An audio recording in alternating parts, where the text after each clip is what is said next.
It's not easy to buy a house right now, whether that house is in Oregon or in plenty of other places around the country. So, just for fun, let's take a look at some of the most painful real estate headlines. What's the definition of fun? Oh well. The Oregonian had this 3 days ago. Portland area housing market even more cutthroat for buyers as new listings drop. Very nice. Earlier this month in the Portland Tribune forecast, pressures growing on local housing market. Fantastic. Love it. In October, first-time millennial home shoppers face cash-rich baby boomers with the nice quote, "Hang in there." The Oregonian again with the encouragement. Thank you so much. And Refinery 29. The dream home is dead. Long live renting forever. Forever renting. Excuse me. I shouldn't butcher poetry. Great. Good to know. So unfortunately, there does not seem to be any end in sight. The average price of a home in Oregon right now is around $500,000. And even if you've somehow managed to scrape together enough to buy a home, congratulations, by the way, the competition is beyond tight. Inventory is really low for several reasons, including investment firms buying up homes to rent them out and then people turning second homes into vacation rentals. So how do you get a leg up? Well, for a long time, real estate agents give their buyers a little tip.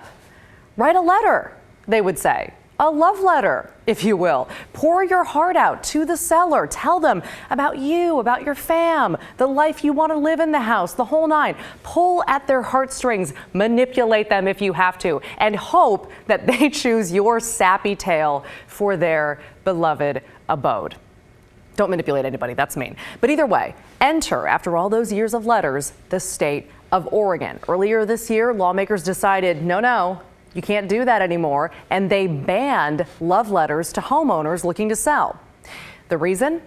Lawmakers argued those letters open the door to discrimination. That's because they argue a seller might be more inclined to pick certain buyers based on things like family structure, sexual orientation, race, religion, and so on. Apparently, people put a lot of stuff in letters. So now this new law, this ban, is set to take effect in January.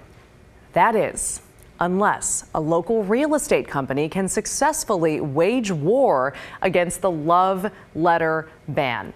Total Real Estate Group filed a lawsuit against the state's real estate commissioner, saying this law unfairly censors free speech.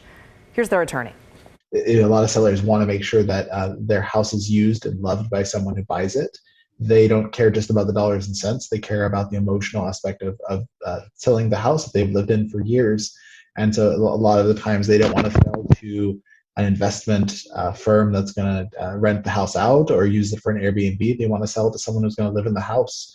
That's one of the big advantages is it allows buyers to communicate that and communicate that they love the house and that they're going to use it and cherish it, live there. And that is a big advantage to these love letters. I mean, really what they do is allow a buyer to compete against these big institutional investors that are able to offer better terms, better financing, better conditions. They allow them to have a chance to compete, especially first-time home buyers.